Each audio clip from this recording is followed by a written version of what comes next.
Statistician Carl Pearson once said that statistics is the grammar of science. Statistics can be applied to many subjects in research, but I think that the statistics related to drug usage are interesting because they're always changing. Fentanyl is a synthetic opioid that is most commonly used to treat pain associated with cancer. It's similar to morphine, but fentanyl is 100 times more potent. Fentanyl can be prescribed by doctors for patients, but it can also be manufactured illicitly. Often combined with other drugs such as heroin, methamphetamine, and cocaine to increase their potency, fentanyl can be dangerous, and the statistics are more important now than ever.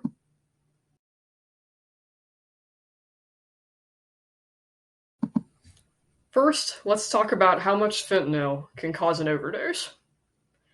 Just as little as 2 milligrams of fentanyl can potentially be lethal. This depends on the size of the person and whether or not they have built up a tolerance to opioids.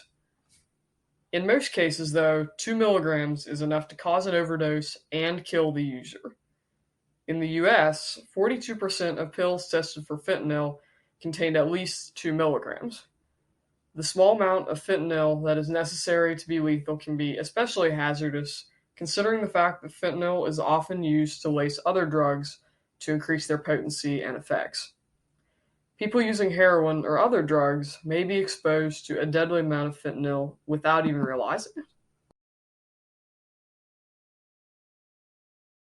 it. Statistics are also showing that drug-related deaths are on the rise. From January 2020 to January 2021, overdose deaths involving opioids rose 38.1%. Specifically, deaths involving synthetic opioids, which primarily consist of illicitly manufactured fentanyl, rose 55.6%. Right now, over 60% of all drug overdoses involve fentanyl. Some scientists consider the idea that the COVID-19 pandemic may in some ways be responsible for the heightened drug use in the United States. The increased amount of time people were in isolation and the stress caused by the pandemic may have led people to turn to illegal drugs like fentanyl.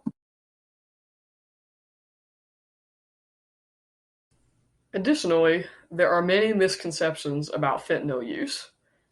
Probably the biggest misconception is that some people think that people can overdose on fentanyl simply by touching it.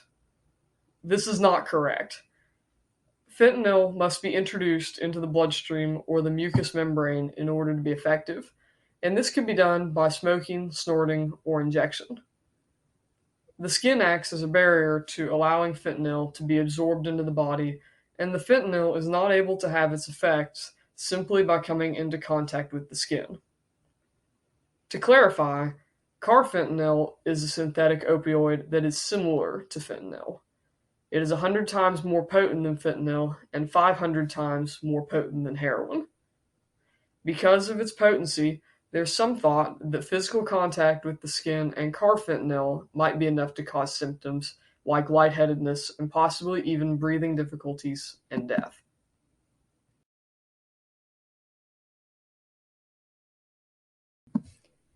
Fentanyl is a dangerous drug that could potentially have lethal effects. Scientists are learning more about fentanyl and its uses every day, and it's important to stay informed.